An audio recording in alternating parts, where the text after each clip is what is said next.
Good to meet you. It's nice to meet you too. So the story of David is probably one of the greatest examples of the hero's journey. Yeah. Um, why do you think that this story still resonates with us?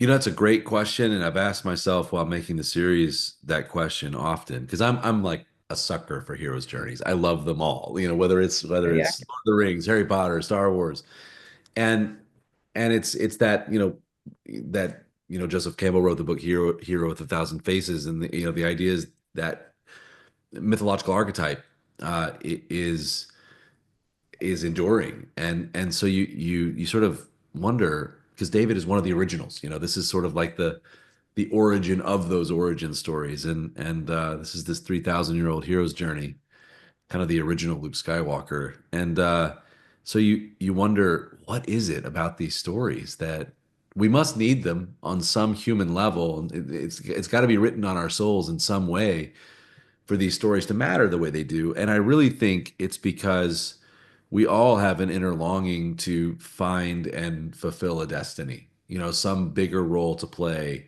that's outside of our comfort zone. And we all want to play a role in a grand design and contribute to something that's bigger than we are. And that's just it's a very human thing. And I think that's why these stories matter and transcend and endure.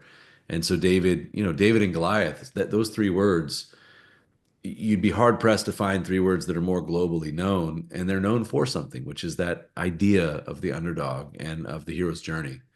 And but many people don't know the story that created that idea and concept. And so it's fun to spend 8 hours of television really delving into the life of this character in a way that I hope brings new meaning to his legend and to the words that he wrote. for sure, for sure. Yeah, and Michael Iskander is doing a phenomenal job as David. When you were auditioning people to play David, what made him stand out from the rest? That moment where you just know. I mean, it was 10 seconds into his audition. We had looked at thousands of people for House of David, hundreds of people for the role of David himself.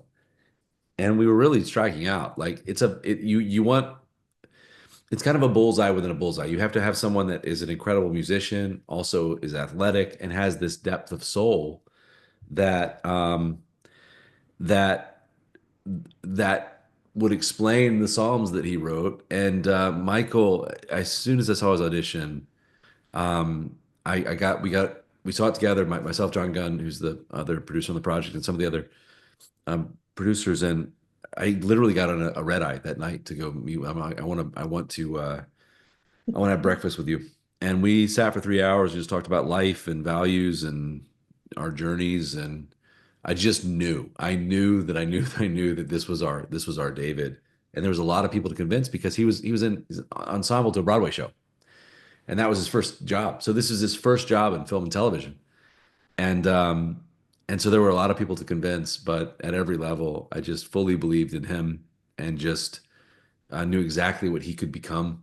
And I just asked him to at every level just do the work, and at every juncture, whether it's buying a lyre off the internet, learning to play it, learning to sing in Hebrew without even me asking him to, learning the accent, learning the athleticism of the sling.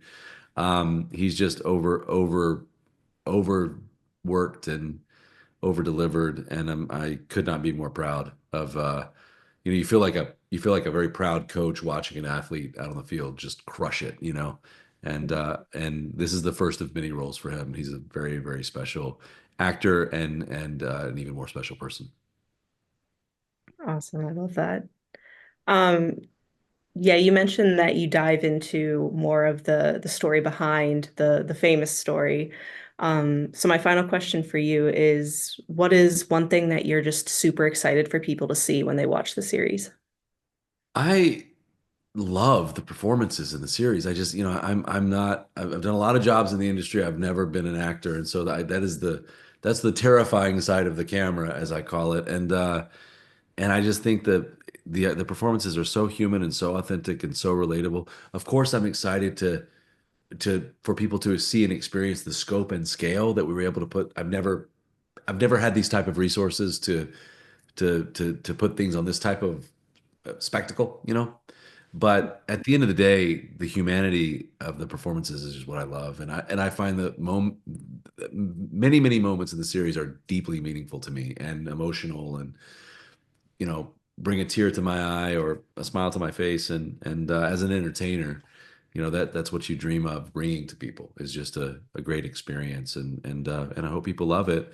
And then I hope people realize that there's reasons why this person's words have endured for 3,000 years. And it's a worthy read. The Psalms of David. Some beautiful stuff. And I hope people check it out. Awesome.